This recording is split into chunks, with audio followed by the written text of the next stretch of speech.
ನಮಸ್ಕಾರ ಸ್ನೇಹಿತರೆ, ಎಲ್ಲರಿಗೂ ಈ ನನ್ನ ಒಂದು ಯೂಟ್ಯೂಬ್ ಚಾನಲ್ಗೆ ಸ್ವಾಗತ ಸುಸ್ವಾಗತ.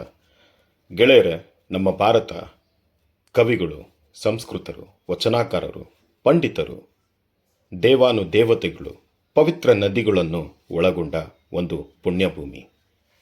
ಭಾರತದ ಪವಿತ್ರವಾದ ನದಿಗಳಲ್ಲಿ ಪ್ರಮುಖವಾದ ನದಿ ನಮ್ಮ ಗಂಗಾ ನದಿ. ಗಂಗಾ ನದಿಯು ಭಾರತದ ಪುರಾಣ ಮತ್ತು ಮಹಾಕಾವ್ಯಗಳಲ್ಲಿ ದೇವನದಿ ಎಂದು ಹೇಳಲಾಗಿದೆ. ನಮ್ಮ ಭಾರತದಲ್ಲಿ ಗಂಗಾ ನದಿಯನ್ನು ತಾಯಿ ರೂಪದಲ್ಲಿ ಪೂಜಿಸುವ ನಂಬಿಕೆ ಹಿಂದೂ ಧರ್ಮದಲ್ಲಿದೆ.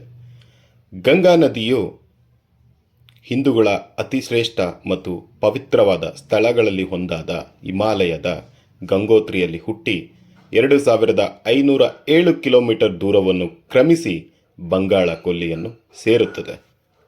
ವರ್ಷದ 365 ದಿನಗಳ ಕಾಲ ಹಿಮ ಬೀಳುವ ಪ್ರದೇಶ ಹಿಮಾಲಯವು ಕೇವಲ ಹಿಮಶಿಖರಗಳ ತಾಣವಲ್ಲ, ಇದು ಋಷಿಮುನಿಗಳು ವಾಸವಾಗಿದ್ದ ಪುಣ್ಯ ಸ್ಥಳ.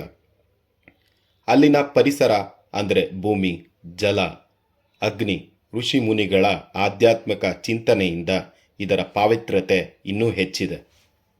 ಹಿಂದೂಗಳ ಅತಿಶ್ರೇಷ್ಠ ಮತ್ತು ಪವಿತ್ರವಾದ ಸ್ಥಳಗಳಲ್ಲಿ ಒಂದಾದ ಹಿಮಾಲಯವು ಕೇದಾರನಾಥ, ಬದ್ರಿನಾಥ, ಗಂಗೋತ್ರಿ ಮತ್ತು ಯಮುನೋತ್ರಿ ಎಂಬ 4 ಧಾಮಗಳನ್ನು ಹೊಂದಿದೆ.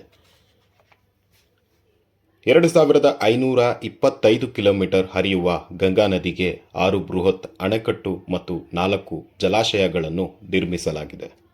ಗಂಗಾ ನದಿಯು 39 ಸ್ಥಳಗಳ ಉದ್ದಕ್ಕೂ ಹರಿಯುತ್ತಿದ್ದು, ಕೇವಲ 1 ಸ್ಥಳದಲ್ಲಿ ಮಾತ್ರ ನದಿಯ ನೀರು ಶುದ್ಧವಾಗಿದೆ. ಉಳಿದ ಕಡೆಗಳಲ್ಲಿ ನೀರು ಮಲಿನವಾಗಿದೆ ಎಂದು ಮಾಲಿನ್ಯ ನಿಯಂತ್ರಣ ಮಂಡಳಿ ತಿಳಿಸಿದೆ. ಆದರೆ ಸ್ನೇಹಿತರೆ, ಉತ್ತರ ಭಾರತದ ಜೀವನದಿಯಲ್ಲಿ ಹಲವಾರು ರೀತಿಯ ಜೀವ ಪ್ರಭೇದಗಳು ಕೂಡ ದಿನೇ ದಿನೇ ಮಾಯವಾಗುತ್ತಾ ಬಂದಿದೆ. ಗೆಳೆಯರೇ, ಮನುಷ್ಯರಾದ ನಾವು ಬರೀ ಮನುಕುಲಕ್ಕೆ ಅಷ್ಟೇ ಅಲ್ಲ, ಎಷ್ಟೋ ಜೀವರಾಶಿ ಸಂಕುಲದ ವಿನಾಶಕ್ಕೆ ಕಾರಣರಾಗಿದ್ದೇವೆ. ಗೆಳೆಯರೆ, ನನ್ನ ಈ ಮಾಹಿತಿ ನಿಮಗೆ ಇಷ್ಟ ಆಗಿದ್ರೆ ಸಬ್ಸ್ಕ್ರೈಬ್ ಮಾಡ್ಕೊಳ್ಳಿ. ನಿಮ್ಮ ಅನಿಸಿಕೆ ಅಭಿಪ್ರಾಯಗಳನ್ನು ಕಮೆಂಟ್ ಮುಖಾಂತರ ತಿಳಿಸಿ ಅಂತ ಹೇಳ್ತಾ ಈ ಒಂದು ವಿಡಿಯೋನ ಮುಗಿಸ್ತಾ ಇದ್ದೀನಿ. ಜೈ ಹಿಂದ್, ಜೈ ಕರ್ನಾಟಕ ಮಾತೆ.